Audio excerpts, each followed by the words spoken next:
Ooh, that looks tasty. Welcome, folks. Today the Hungry Gamer is back with another mini preview, and today we are talking about Beast from Studio Midhall, designed by Elon and Aaron Midhall.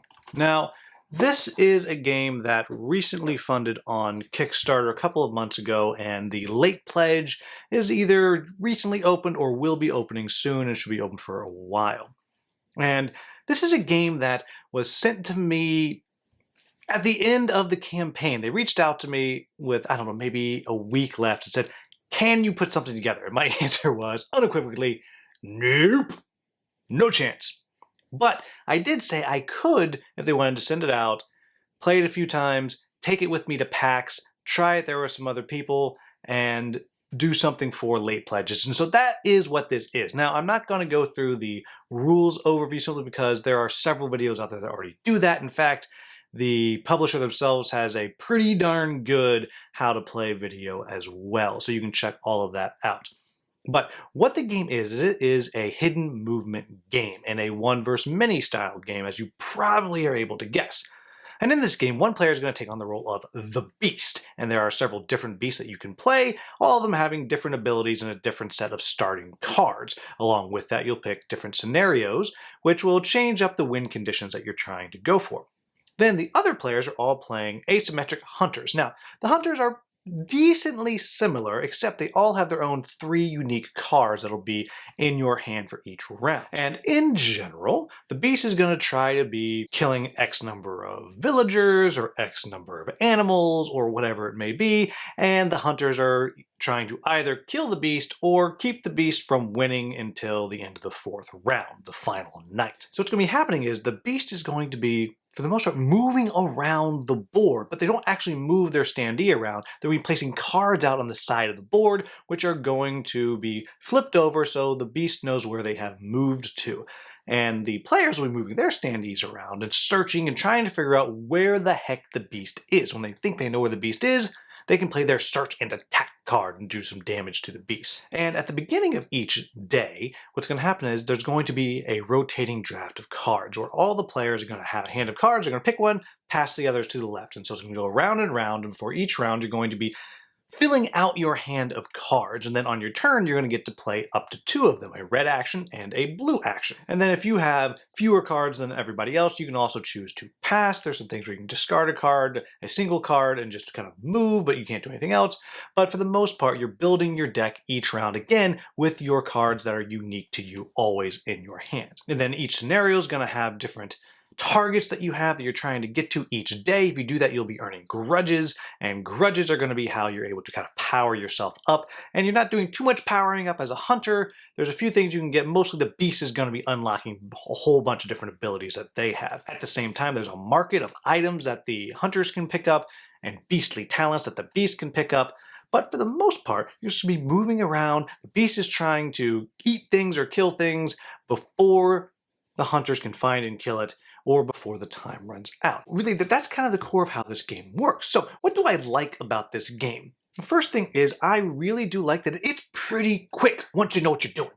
It took me a little while to kind of figure it out. The first game that we played was at PAX, and I just had it. I'd watched the video a few times, I read the rules, and we just sat down and gave it a go. And the first round was slow and slogging, and we were making mistakes, and it just wasn't gelling. But by the second round, once we knew what the heck we were doing, it just zipped right through. And I think it was in the 3rd round that it wound up that the beast won. But all in all, the game is very, very fast for a hidden movement game. In fact, most of the hidden movement games I've played are longer games. I'm not saying they are bad or good or whatever, but they are just longer. With the exception of Mind Management, which I've talked about earlier, that I think is a very good hidden movement game. This is definitely a sub 2-hour game. It's probably a sub 90-minute game once you know what you're doing. I also like the differences between the hunters, that they are different enough that it feels like you're playing a different character. You're going to have different strategies. But more importantly, I think the way that the beasts play are very, very different. And different in the way that it is fun. Each time you play a different beast, you're gonna have a different experience. Even down to that, a lot of them, there's some of the abilities they can do, they have to be on certain types of terrain. Like the wolf has to be in the forest, the frog monster thing has to be in the bogs. And all of that's going to change the experience and what is going on, and I believe that is really a good thing. I also like the card drafting, because what that's doing is, one, yes, you're going to have a different hand, a different experience each time, but there's also that bit of the game to where you know what you're passing, and you know, wow, this is a really good card for the beast. I do not want the beast to have a beastly talent. I'm taking this card now before it gets passed on. And I think that is a very, very fun part of the game as you're kind of going through and doing that. So what are my quibbles with the game? The first one is the setup is crazy pants. There are a billion little critters you're putting out on the board, and it is a long setup. Now, yes, if you have everybody kind of helping and doing it, it doesn't take too long, but there's a lot of stuff that you have to put out onto the board itself. And then the next thing that I will say is there is a bit of a learning curve with the game. And I do think that the first couple times you play, I think it's very hard for the hunters to win. I think it is very hard for the hunters to figure out how the heck you figure out where they're going, because the game is unique in its movement system. I don't know if it's truly unique, but it feels unique to me. I haven't played another game that does it just like this.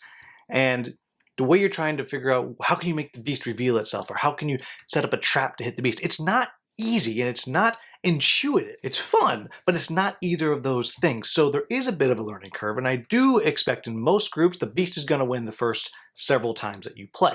After that, after you start figuring it out, I think that's going to shift and be closer to a 50-50, but just something to keep in mind. And then the only other quibble that I have with the game is with the thing that I just praised. I think that drafting mechanic, while I like it, I could absolutely see that not being your thing, because what it's doing is it's allowing players to affect each other's strategies before the game has even started. And that, again, may not be to your liking. You may not like that other players know what you are going to have in your hand.